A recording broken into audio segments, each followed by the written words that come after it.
Thanks again for listening, and join us in building up the kingdom by sharing Pod Apostle with a friend.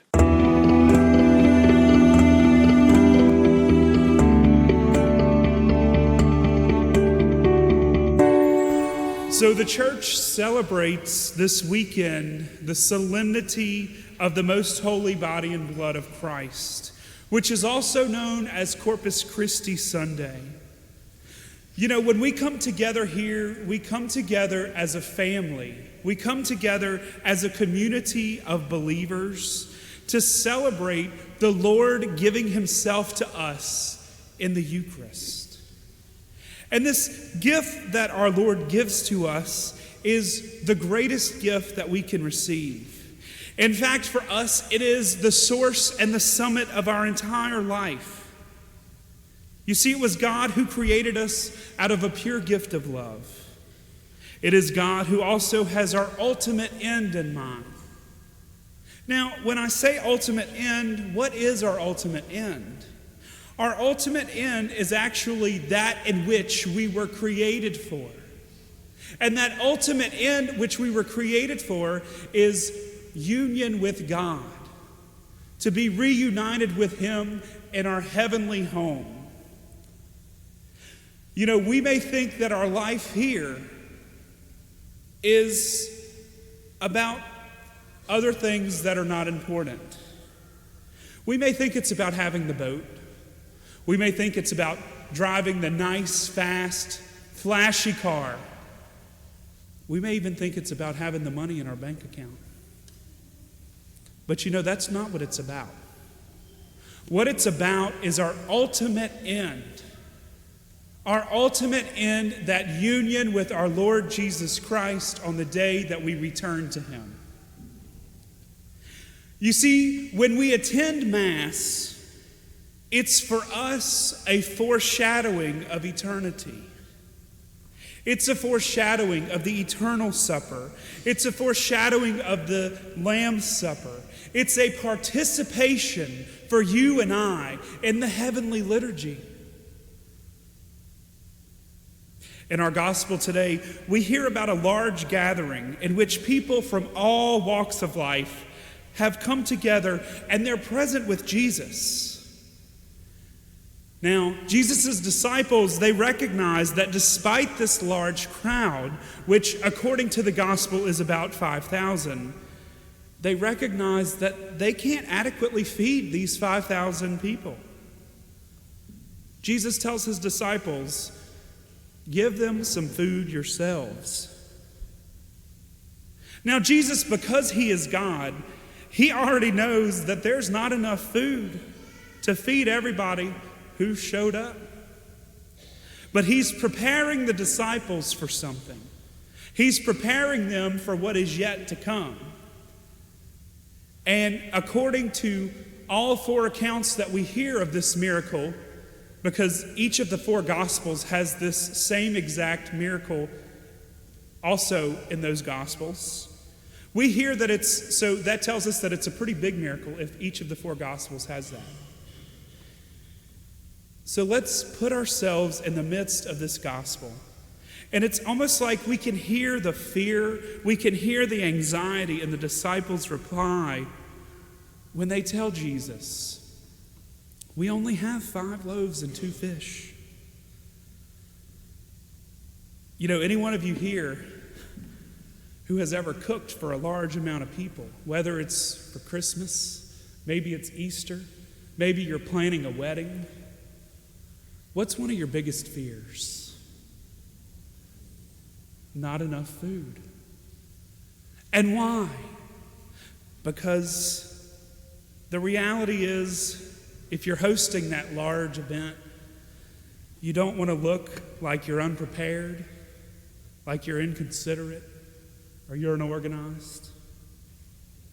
And you know, sensing all of this, Jesus instructs his disciples to have the people sit.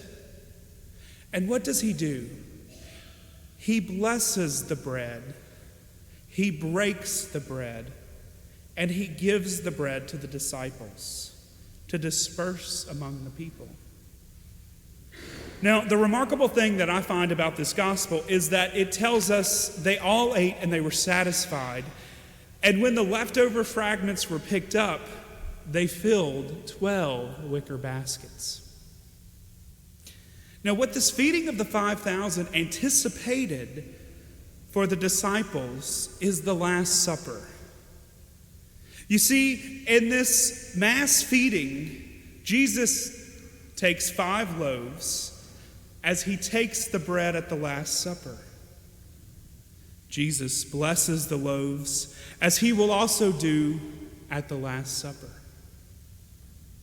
He goes on and he breaks the loaves as he does where? At the Last Supper. And finally, Jesus gives the loaves as he does at the Last Supper. And one of the things that we can see if we have the words of this gospel in front of us is we can see these particular words: take, bless, break, and give. Now, I have a question for you. I've told you that each of these the account of this particular miracle is in the 4 Gospels. Where else do you hear those words? If you guessed the Eucharistic prayer, ding, ding, ding, you're right. You're totally right. That's where we hear those words. Now, to some, this may seem as though Jesus is just this miraculous caterer who has the ability to turn 5 loaves and 2 fish into a bountiful feast for 5,000 people. And if this were actually the case, because it was the case, if it's just that he was just, acting in that way, please give him my contact information, because I want to know the next time I have to feed a lot of people, I'm calling Jesus to multiply some things, right? But what Jesus does is he multiplies this bread and he gives it to the people to feed on. And the gospel says they ate and they were satisfied. You see, our Lord gives us himself under the substance of bread, under the substance of wine. But in reality, it's Jesus. He gives us himself each and every day. Every day throughout the world, we as Catholics, we have the ability to receive him, to receive Jesus in his body, in his blood, in his soul and divinity. Where? At the celebration of the Mass. And it may seem simple, but the reality is, are we taking full advantage of this? Are we showing up to Mass each and every Sunday, or for those who may attend daily Mass every day, are we prepared to have an encounter with our Lord? Or do we simply show up with the intention of just checking off a box to fulfill our obligation?